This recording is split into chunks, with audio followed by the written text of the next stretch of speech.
Hi hello నమస్తే welcome to food senses. ఇవాళ food సెన్సెస్లో మనము ఈవినింగ్ స్నాక్ ఐటమ్ మిర్చి బజ్జీ చేయబోతున్నాం.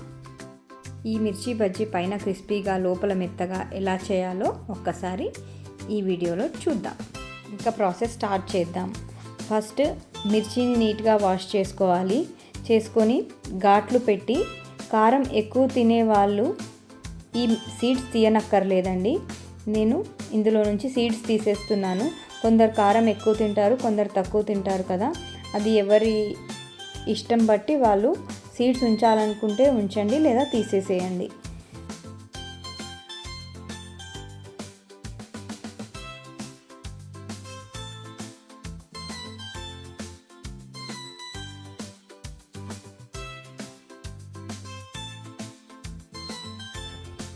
ఈ మిర్చి మునిగేంత వరకు వాటర్ వేసేసుకొని స్టవ్ వెలిగించుకొని ఈ గిన్నె పెట్టేసుకొని ఒక నురుగు వచ్చేంత వరకు మనం బాయిల్ చేయాలి.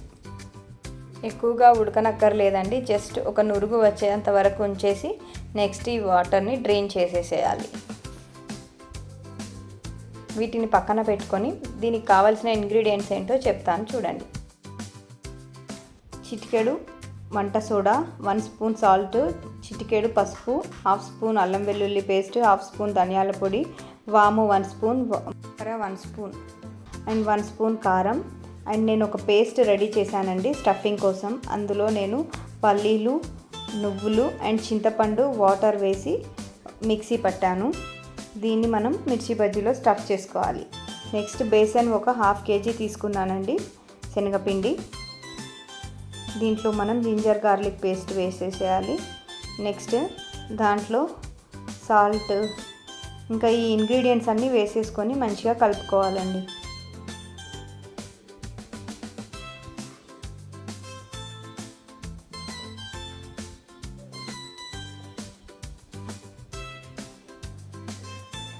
ఉండలుగా వస్తుంది కదండి, అందుకని చేతితో నీట్గా అంతా మ్యాష్ చేసుకుంటూ కలుపుకోవాలి. నెక్స్ట్ వాటర్ యాడ్ చేసుకుంటూ చూసుకోవాలండి, ఎక్కువ పలచగా కాకుండా చిక్కగా ఉండేటట్టు చూసుకోవాలి. బజ్జీ పిండి ఎప్పుడైనా జారుడుగా కలపొద్దండి, కొంచెం చిక్కగా ఉంటే మిర్చికి మంచిగా పట్టుకుంటుంది. సో అందుకే ఎక్కువ లూజ్గా కలపొద్దు.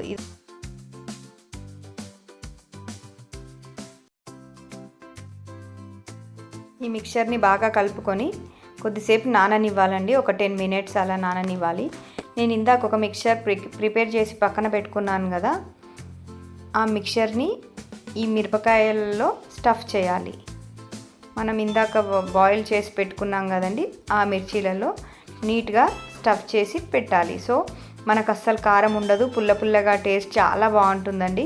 మీరు ఈ స్టైల్లో ఒక్కసారి ట్రై చేయండి, చాలా బాగుంటుంది. ఇలా అన్ని మిరపకాయలలో స్టఫ్ చేయాలండి, బయటకు రాకుండా నీట్గా లోపలంతా మంచిగా స్టఫ్ చేసుకోవాలి.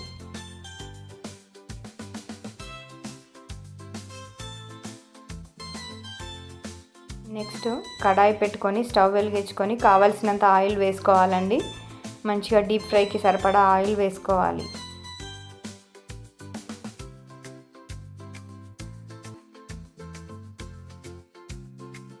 ఆయిల్ బాగా వేడెక్కినాక మాత్రమే మీరు మిర్చి బజ్జీ వేయాలండి.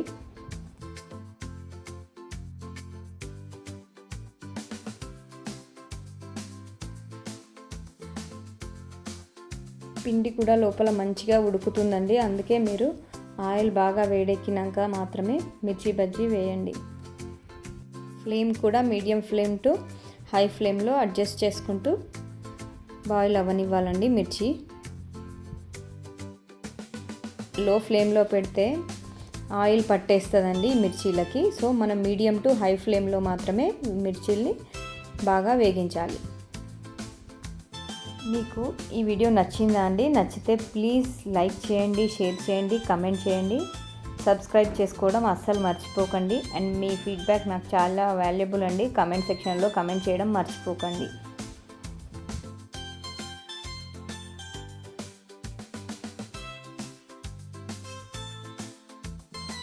బబుల్స్ పైన కనబడుతూ ఉంది కదండి ఆయిల్లో, అలా ఉంటే ఇంకా ఇది కుక్ అవ్వలేదు అని అర్థం అండి. ఇంకా బాయిల్ అయిపోయినట్టే.